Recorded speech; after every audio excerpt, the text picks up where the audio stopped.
Dear student, आज हम आपके लिए लेकर आए हैं लूपिंग स्टेटमेंट। सी में लूपिंग स्टेटमेंट क्या होती हैं, कितनी होती हैं, किस तरह से उनको यूज़ होते हैं, आज के प्रोग्राम में हम सारी लूप स्टेटमेंट समझेंगे। सबसे पहले हम देखते हैं लूपिंग स्टेटमेंट होती क्या है। तो जैसा कि डिफिनेशन में दिया हुआ है, loop is use to execute the block of code several times according to the given condition in loop. It means it execute the same code multiple time. मतलब कि जब भी हम किसी कोड ब्लॉक को मल्टीपल टाइम तक execute करते हैं, तो मल्टीपल टाइम तक एग्जीक्यूट कराने के लिए हम किसी भी लैंग्वेज में लूप स्टेटमेंट का यूज़ करते हैं। सी लैंग्वेज हमें 3 तरह के लूप प्रोवाइड करती है, या ऐसा कह सकते हैं कि सी जो लैंग्वेज है वो 3 टाइप के लूप को सपोर्ट करती है। पहला है आपका वाइल लूप, दूसरा है डू वाइल लूप और तीसरा है आपका फॉर लूप। वाइल लूप, हम सबसे पहले बात करेंगे वाइल लूप की। While loop is also known as pre tested loop. इस लूप को प्री टेस्टेड लूप कहते हैं क्योंकि इसमें कंडीशन हम पहले ही दे देते हैं। In general a while loop allow a part of code to be executed multiple time depending upon a given condition. मतलब एक वाइल लूप तब तक एग्जीक्यूट होता है जब तक कि उसकी दी गई कंडीशन सेटिस्फाइड नहीं हो जाती है। जब ये कंडीशन सेटिस्फाइड हो जाएगी तो ये लूप टर्मिनेट हो जाएगा। The while loop is mostly used in case where the number of iteration is not known in advance। मतलब हम इसको तब तक यूज़ करते हैं, इस ऐसी जगह पर यूज़ करते हैं जहाँ हमें इसके नंबर ऑफ साइकिल्स पहले से पता नहीं होते हैं। वाइल और कंडीशन। वाइल में हम कंडीशन देते हैं। कंडीशन देखिए, किसी भी लूप के 3 पार्ट होते हैं। एक पहला पार्ट होता है वो शुरुआत कहाँ से करेगा, दूसरा पार्ट होता है वो टर्मिनेट कहाँ पर होगा, मतलब वो ख़त्म कहाँ पर होगा, बंद कहाँ पर होगा, और तीसरा पार्ट वो किस तरह से प्रोग्रेस करेगा, है ना। तो पहले पार्ट को हम कहते हैं इनिशियलाइजेशन। तो जनरली यहाँ पर इनिशियलाइजेशन जो होगा वाइल का वो पहले ही हो जाएगा, वाइल के पहले ही हो जाएगा। यहाँ पर आपका इनिशियलाइजेशन हो जाएगा, इस पार्ट में आपका इनिशियलाइजेशन हो जाएगा। उसके बाद में आपका वाइल आएगा, फिर कंडीशन देंगे और स्टेटमेंट्स यहाँ पर लिखेंगे, जितनी भी स्टेटमेंट्स आपको लिखनी है। फिर हम इंक्रीमेंट डिक्रीमेंट ऑपरेटर देंगे। ये पार्ट ऑप्शनल है। अगर प्रोग्राम की रिक्वायरमेंट है इंक्रीमेंट डिक्रीमेंट ऑपरेटर की तो आप दीजिए, अदरवाइज़ देने की नीड यहाँ पर नहीं है।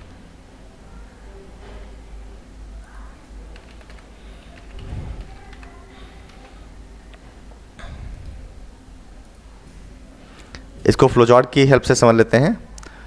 फ्लो चार्ट में इसका वर्किंग दिखाया गया है। देखिए यहाँ पर हमने वाइल कंडीशन दी।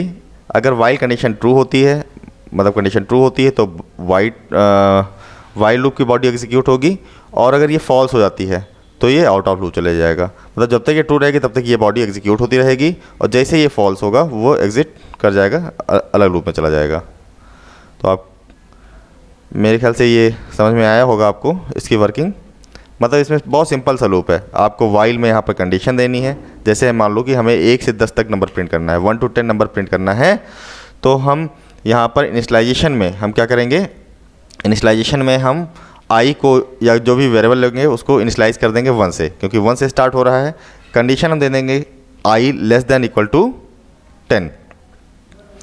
और फिर स्टेटमेंट्स में केवल एक ही स्टेटमेंट आएगी हमारी, printf, आई की वैल्यू प्रिंट कर देंगे।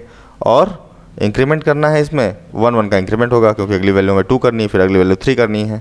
ठीक, तो यहाँ पर हम इंक्रीमेंट ऑपरेटर यूज़ कर लेंगे i++। ठीक है, तो इस तरह से हमारा ये लूप हो जाएगा। चलिए अब हम देखते हैं इसका प्रोग्राम कैसे करेंगे। अब प्रोग्राम करने के बाद में फिर से हम आते हैं, फिर डू वाइल लूप समझेंगे। तो इस वीडियो में पूरी वीडियो अच्छी तरह से देखिएगा, इसमें तीनों लूप मैं आपका क्लियर कराने वाला हूँ। बगैर वीडियो को स्किप किए हुए अब इसको देखते रहिए।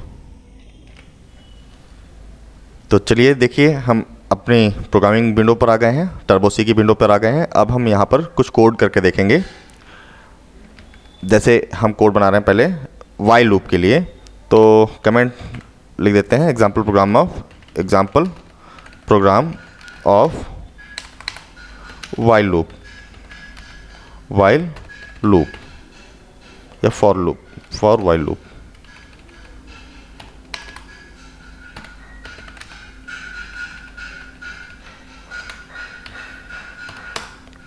हैश इंक्लूड कर लेते हैं, hash include conio dot h hash include stdio dot h और वाइड मेन कर लेते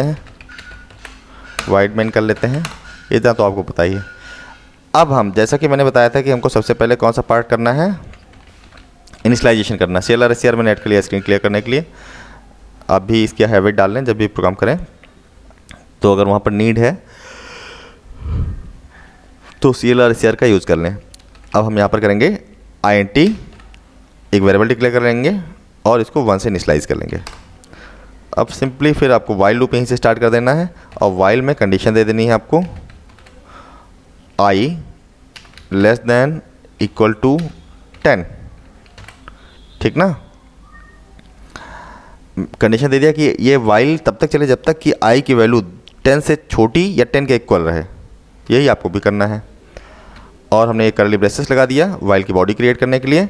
अब हमने यहाँ पर लिख दिया printf और i की वैल्यू को प्रिंट करा देंगे %d, इंटीजर वैल्यू इसलिए %d, \n और comma i, then press enter की and increment decrement operator i++। इस पे हम और भी बाकी बहुत प्रोग्राम करेंगे। पहले हम बेसिक्स आपको क्लियर कर दें, फिर हम वाइल लूप के बहुत सारे प्रोग्राम करेंगे, फॉर के बहुत सारे प्रोग्राम, और जितने भी आपके इंपॉर्टेंट प्रोग्राम हैं सब आपको इसमें करके आपको बताया जाएगा। वीडियो को स्किप ना कीजिएगा, है ना, तभी ये कॉन्सेप्ट समझ में आएगा। अगर आपने कोई स्किप कर दिया तो कॉन्सेप्ट आप प्रोग्रामिंग का मिस कर सकते हो, और जो कॉन्सेप्ट मिस हो जाता है फिर वो दोबारा क्लियर करने में बड़ी प्रॉब्लम होती है। देखिए कोड कितना छोटा सा है ना, लेकिन यहाँ पर वाइल लूप की वर्किंग आपको समझ में आएगी। वाइल किया i less than equal to 10, print %d \n i, यहाँ i की वैल्यू प्रिंट हो जाएगी, फिर i की वैल्यू में 1 का इंक्रीमेंट होगा, फिर से ऊपर जाएगी, वाइल की कंडीशन चेक होगी, i की वैल्यू अब 2 हो गई, है ना। फिर क्या 10 चेक करेगा, क्या i की वैल्यू 10 से छोटी है, तो बेसिकली i की वैल्यू अभी क्या नाम है 10 से छोटी ही है, प्रिंट कर देगा, i में इंक्रीमेंट होगा, फिर i की वैल्यू 3, तो इस बार भी i की वैल्यू छोटी है, फिर ये एग्जीक्यूट होगा। ये तब तक एग्जीक्यूट होता रहेगा जब तक i की वैल्यू 10 ना हो जाए, और 10 के बाद में जैसे ही i की वैल्यू 11 होगी ये चेक करेगा, कंडीशन आपकी फॉल्स हो जाएगी और ये आउट ऑफ लूप आ जाएगा। और हमने यहाँ पर आउटपुट होल्ड करने के लिए गेट ch यूज कर लिया और कर्ली ब्रेसेस, मेन का कर्ली ब्रेसेस क्लोज कर दिया। एक बार कंपाइल करते हैं, 1 एरर है। अब देखिए क्या एरर रहेगी इसमें, देखो स्टेटमेंट मिसिंग एरर आ रही है। एरर का टाइप क्या आ रहा है, स्टेटमेंट मिसिंग। इसका मतलब मैंने कोई स्टेटमेंट राइटिंग में मिस किया है, बिल्कुल। अब देखो एरर यहाँ आ रही है, तो इसमें तो कोई एरर नहीं है, इसके जस्ट ऊपर वाले में हमने इसको टर्मिनेट नहीं किया है ना। अब ये एरर गायब हो जाएगी। ओके, कंट्रोल F9 करेंगे और रन करेंगे। देखिए हमारा 1 2 3 4 5 6 7 8 9 10 ये नंबर प्रिंट हो गया। अब इसको जरा हम स्टेप वाइज रन कराकर देख लेते हैं कि कैसे कैसे प्रोग्राम स्टेप वाइज एग्जीक्यूट हो रहा है। तो इसके लिए आपके पास में की होती है F7 की का यूज़ करेंगे। F7 की को प्रेस करेंगे, देखिए सबसे पहले आपका मेन एग्जीक्यूट हुआ, फिर F7 दोबारा प्रेस करेंगे, अब CLR एग्जीक्यूट हुआ, मतलब इसने स्क्रीन को क्लियर कर दिया। फिर int पे आया, यानी अब i को डिक्लेयर किया और इनिशियलाइज किया, फिर वाइल पे आया, है ना। वाइल के बाद में कंडीशन चेक हुआ, फिर प्रिंट कर देगा, प्रिंट के बाद में इंक्रीमेंट हो गया, इंक्रीमेंट के बाद फिर से वाइल पे जाएगा, फिर ये तब तक होता है 10 बार होगा ये, ठीक। इसको हम F7 प्रेस कर रहे हैं बार बार, देखिए अब ये रन हो गया, है ना, बार बार प्रिंट किया, इस तरह से एग्जीक्यूट होगा। F7 से हम एग्जीक्यूशन प्रोसेस को प्रोग्राम में देख सकते हैं, किस तरह से वो कंपाइल कर रहा है, किस तरह से वो एग्जीक्यूट हो रहा है, ठीक है। तो इस प्रोग्राम को हमें बंद करते हैं, समझ में आ गया होगा। इसका सोर्स कोड मेरे ब्लॉग पे satyamshriji.blogspot.in पे मिल जाएगा। अब हम आते हैं डू वाइल लूप को समझते हैं। सारे प्रोग्राम का डॉक्यूमेंटेशन, डिफिनेशन सब कुछ मेरे ब्लॉग पे मिल जाएगा। हाँ, एक चीज़ और, आप लोग देखते हो लेकिन चैनल को सब्सक्राइब नहीं करते हो, लाइक नहीं करते हो, तो इसको ज़रूर कर लिया करें प्लीज़, है ना, इसको कर लिया करें।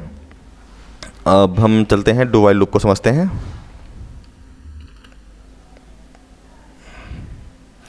चलिए हम आ गए अपने डू वाइल लूप पे। अब डू वाइल लूप को समझ लेते हैं। Do while loop it also executes the code until condition is false. ये तब तक कोड को एग्जीक्यूट करता रहेगा जब तक कि दी गई कंडीशन फॉल्स नहीं हो जाती। लेकिन इसमें थोड़ा सा फ़र्क होता है। In this at least once code is executed whether condition is true और false, but while loop is executed only when the condition is true देखिए वाइल लूप में क्या होता था कि कंडीशन वहाँ ट्रू है तभी एग्जीक्यूट होता था, है ना। लेकिन यहाँ पर क्या है, यहाँ पर कम से कम एक बार आपकी स्टेटमेंट एग्जीक्यूट ही होगी, चाहे आपकी कंडीशन फॉल्स हो या ट्रू हो। जैसे कि हमने यहाँ पर स्टेटमेंट सिंटैक्स में देखेंगे, ये आपका सिंटैक्स है। देखेंगे सिंटैक्स में हमने डू पहले दिया है, फिर स्टेटमेंट दिया है, स्टेटमेंट आपकी एग्जीक्यूट हो रही और फिर कंडीशन चेक हो रही। मतलब जैसे कि सी लैंग्वेज कैसी लैंग्वेज है, स्ट्रक्चर ओरिएंटेड लैंग्वेज है, स्ट्रक्चर को फॉलो करती है टॉप टू बॉटम, ठीक। तो प्रोग्राम आपका एग्जीक्यूट हो रहा है, पहले स्टेटमेंट फर्स्ट एग्जीक्यूट हो रही है, फिर सेकंड एग्जीक्यूट हो रही है, जितनी भी यानी स्टेटमेंट एंड तक एग्जीक्यूट हो रही हैं। और वाइल में फिर बाद में कंडीशन आपकी चेक हो रही है। कंडीशन कहाँ चेक हो रही है, वाइल में। और यहाँ पर वाइल आपका टर्मिनेट होगा सेमी कॉलन से, जबकि वाइल में हम देखें तो वाइल के स्टेटमेंट में सेम वाइल आपका टर्मिनेट नहीं हुआ था, लेकिन यहाँ पर डू वाइल में क्या है, डू वाइल में आपका वाइल टर्मिनेट हो रहा है, तो इतना ध्यान रखना है। तो क्योंकि यहाँ कंडीशन बाद में चेक हो रही तो इसलिए यहाँ पर कम से कम एक बार स्टेटमेंट एग्जीक्यूट होगी ही होगी, है ना। इसको फ्लो चार्ट से हम जरा एक बार समझ लेते हैं।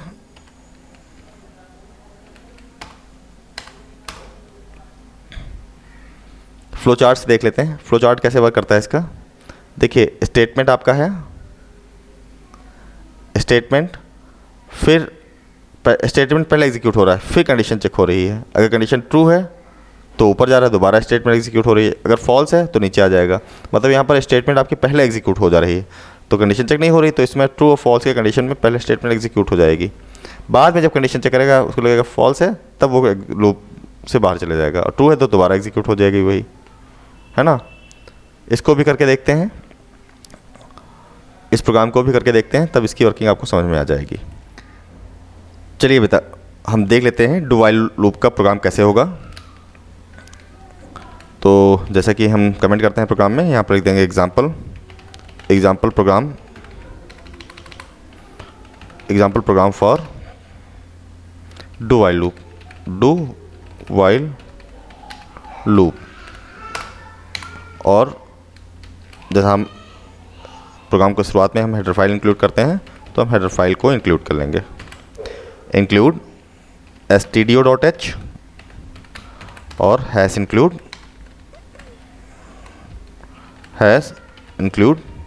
conio.h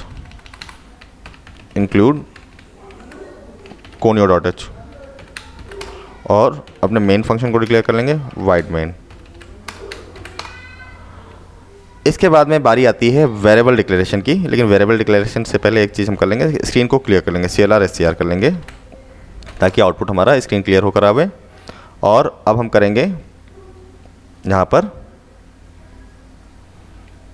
वेरिएबल को डिक्लेयर, इंट आई को डिक्लेयर कर लिया और इसको इनिशियलाइज कर लिया वाइल की तरह ही, क्योंकि यहाँ पर भी इनिशियलाइजेशन आपका बाहर ही होता है ना। अब हम करेंगे डू की बॉडी क्रिएट करेंगे। यहाँ पर डू की बॉडी क्रिएट होती, डू लिखेंगे और डू के लिए बॉडी printf। अब डू की बॉडी में ही स्टेटमेंट को प्रिंट होना है, जैसा कि सिंटेक्स में बताया गया था आपको, %d\n और यहाँ पर i और यहाँ पर इंक्रीमेंट डिक्रीमेंट ऑपरेटर, ठीक ना। अब हम यहाँ पर डू की बॉडी के बाद में हम वाइल में कंडीशन देंगे। कंडीशन यहाँ पर बाद में दी जाती है, i < r = 10 और यहाँ पर कंडीशन को टर्मिनेट भी करना होता है, ठीक। यहाँ पर वाइल को टर्मिनेट किया जाएगा। देखिए यहाँ पर पहले स्टेटमेंट एग्जीक्यूट हो रही, फिर कंडीशन चेक हो रही है ना। ये हमारा हो गया। गेट ch कर लेंगे। तो पहले हम इसको समझ लेते हैं। देखिए वाइल में आपका क्या हो रहा है कि डू वाइल लूप में सबसे पहले इनिशियलाइजेशन हुआ, फिर डू में आपकी डू की बॉडी में स्टेटमेंट राइट किए गए और फिर वाइल की कंडीशन दी गई, ठीक। तो इसमें अगर कंडीशन गलत भी होती है तब भी स्टेटमेंट एक बार तो एग्जीक्यूट हो ही जाएगी, कंडीशन तो बाद में चेक हो रही है, वाइल तो बाद में चेक करेगा ना। तो कम से कम एक बार ये लूप एग्जीक्यूट ज़रूर होगा, भले ही कंडीशन गलत ही क्यों ना हो, है ना। किसी लॉजिक में इसी की डिसएडवांटेज का ये फ़ायदा उठाया जाता है। जब हम कुछ और प्रोग्राम करते हैं, बड़े प्रोग्राम करते हैं, तो जो इसका ये एग्जीक्यूशन का जो डिसएडवांटेज है कि कंडीशन बाद में चेक होती है, कभी कभी ये एडवांटेज के रूप में भी हमें देखने को मिल जाता है प्रोग्रामिंग लॉजिक में। तो अभी हम इसको कंपाइल करते हैं, 0 एरर, रन कराते हैं देखिए आपका रन हो गया प्रोग्राम। अब इसको हम रन कराएंगे स्टेप वाइज, जिसको हम कहते हैं ट्रैश इनटू हम F7 से करते हैं। इससे हम देखेंगे कैसे प्रोग्राम रन हो रहा है। F7 हम प्रेस करते रहेंगे और प्रोग्राम जैसे जैसे एग्जीक्यूट हो रहा है वैसे वैसे स्टेटमेंट पे आपको शो करता रहेगा। देखिए प्रिंटफ हुआ, प्रिंटफ के बाद में इंक्रीमेंट हुआ, इंक्रीमेंट के बाद में कंडीशन चेक हुआ। कंडीशन ट्रू होगा तो प्रिंटफ पे जाएगा, नहीं तो गेट सी एच पे जाएगा। ट्रू है इसलिए अभी यहाँ पर जाएगा, 2 प्रिंट हुआ, इंक्रीमेंट हुआ 3 हो गया, अभी 3 छोटा है इसलिए फिर ऊपर जाएगा। ऐसे ऐसे करके 10 तक ये ऊपर जाता रहेगा। और जब ये वैल्यू 11 हो जाएगी इसकी, तो ये क्या होगा, गेट सी एच पे आ जाएगा। देखिए आ गया, वैल्यू इसकी 11 हो गई है ना, 11 को नहीं प्रिंट किया, गेट सी एच पे आ गया और प्रोग्राम एग्जीक्यूट हो गया है ना। तो F7 करके आप ट्रेस कर सकते हैं प्रोग्राम को, इसकी वर्किंग को। ठीक, ये सारे कोड आपको, प्रोग्राम के सारे कोड, सारी डेफिनेशन, सारे फ्लो चार्ट मेरे ब्लॉग satyamsriji.blogspot पे आपको मिल जाएंगे, जो वीडियो के डिस्क्रिप्शन में भी जिसका लिंक दिया गया होगा, आप उस पर क्लिक करके भी जा सकते हैं। अब इस प्रोग्राम के बाद में हम फॉर की डेफिनेशन को समझेंगे, फॉर लूप की डेफिनेशन को, और उसके प्रोग्राम को समझेंगे। तो मेरी आपसे रिक्वेस्ट है कि आप चैनल को सब्सक्राइब जरूर कर लिया करें, लाइक ज़रूर कर दिया करें, ताकि और लोगों तक ये चीज़ें पहुंच पाएँ और लोगों को भी इससे हेल्प मिल पाए। तो चलिए स्टूडेंट, हम आ गए हैं फॉर लूप पे। अब इसको समझ लेते हैं। फॉर लूप की डेफिनेशन क्या कहती है, it also executes the code until condition is false. मतलब ये लूप भी तब तक एग्जीक्यूट करेगा जब तक कंडीशन आपकी फॉल्स नहीं हो जाती।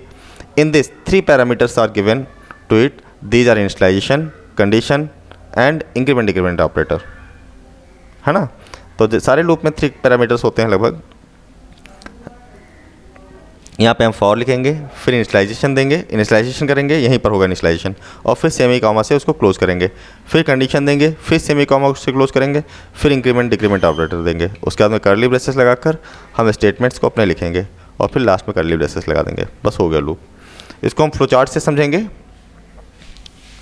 फ्लो चार्ट में देखिए यहाँ पर इनिशियलाइजेशन हुआ, फिर आपका for loop, for condition check हुई, कंडीशन अगर ट्रू होती है तो स्टेटमेंट एग्जीक्यूट होगी, इंक्रीमेंट डिक्रीमेंट होगा, फिर से कंडीशन चेक पे जाएगा, फिर से स्टेटमेंट एग्जीक्यूट होगी, तब तक एग्जीक्यूट होती रहेगी जब तक आपकी कंडीशन ट्रू रहेगी। और जैसे ही आपकी कंडीशन फॉल्स होती है, ये आपको लूप से बाहर कर देगा, लूप से बाहर कर देगा, और आप अदर स्टेटमेंट्स पे, जो भी अदर स्टेटमेंट लूप के बाहर की हैं वो एग्जीक्यूट हो जाएंगी। ठीक, सिंटैक्स आप फिर से समझ लें। हम लिखेंगे फॉर स्मॉल लेटर में, और यहाँ पर हम देंगे, ये पार्ट आपका हो गया इनिशियलाइजेशन, और उसके बाद में हम देंगे कंडीशन, ये सबको सेमी कॉमा से टर्मिनेट करेंगे, और फिर हम देंगे increment decrement operator, i++, i-, a++, a-, वो जैसे आपका वेरिएबल है, जो भी वेरिएबल आपने लिया है। और फिर यहाँ से यहाँ तक लूप की बॉडी के अंदर आप जो है एग्जीक्यूट कराएंगे स्टेटमेंट्स को, जितनी भी स्टेटमेंट्स हों, नंबर ऑफ एन स्टेटमेंट्स आप यहाँ पर एग्जीक्यूट करा सकते हैं। ठीक है, आज हम आपको केवल सिंपल से लूप बता रहे हैं, नेस्टेड लूप हम किसी और प्रोग्राम में बताएंगे आपको अगले प्रोग्राम में। अभी हम फिर इसके प्रोग्राम को देखते हैं आगे चल के, फॉर लूप के प्रोग्राम को आगे देखते हैं। देखिए हम सी के विंडो पे आ गए हैं, यहाँ पर एक नई फाइल ले लेते हैं और यहाँ पर अपने फॉर लूप के लिए प्रोग्राम करते हैं। तो जैसा कि हमने कमेंट में किया, example program for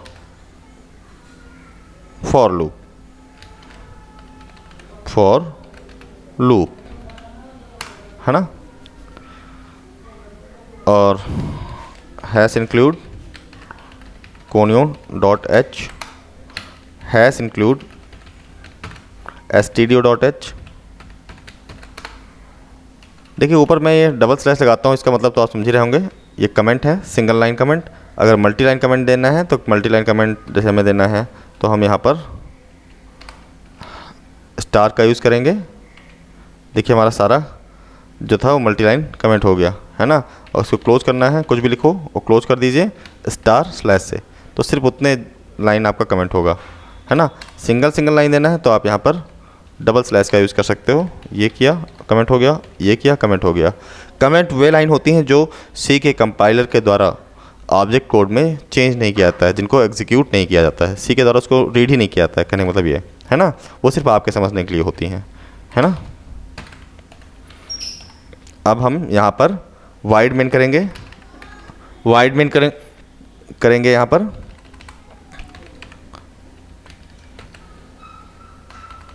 wide main करेंगे और एक वेरिएबल डिक्लेयर कर लेंगे। आप वेरिएबल फॉर में भी डिक्लेयर कर सकते हैं। सबसे पहले तो हमें यहाँ CLR SCR लगा लेते हैं, CLR SCR और CLR SCR हम डिक्लेयर कर लेते हैं बाहर इंट आई। अभी हम अंदर भी डिक्लेयर करके बता देंगे कैसे डिक्लेयर करते हैं। फिर लिखेंगे यहाँ पर फॉर ब्रैकेट में हमें सबसे पहले कौन सा पार्ट यूज़ करना है, जैसा कि मैंने सिंटैक्स में बताया था। सबसे पहले हमें करना है इनिशियलाइजेशन। तो इनिशियलाइजेशन करने के लिए हमने आई लिखा इक्वल टू 1, यानी आई को एक प्रारंभिक मान दे दिया, आई को एक वैल्यू दे दी, स्टार्टिंग वैल्यू दे दी। इनिशियलाइजेशन उस प्रोसेस को कहते हैं जब हम किसी भी वेरिएबल को किसी वैल्यू से इनिशियलाइज करते हैं, एक प्रारंभिक वैल्यू देते हैं या उसको एक मान देते हैं, है ना। तो हमने यहाँ पर इनिशियलाइज कर दिया। अब हमें देना है condition i less than or equal to 10। हमने यहाँ कंडीशन, यहाँ पर हमने कंडीशन दी i less than equal to 10 और अब हमें यहाँ पर इंक्रीमेंट डिक्रीमेंट ऑपरेटर दे देना। हमें यहाँ पर इंक्रीमेंट करना है, आई प्लस प्लस कर दिया और अब हम यहाँ पर अपनी स्टेटमेंट को प्रिंट कराएंगे।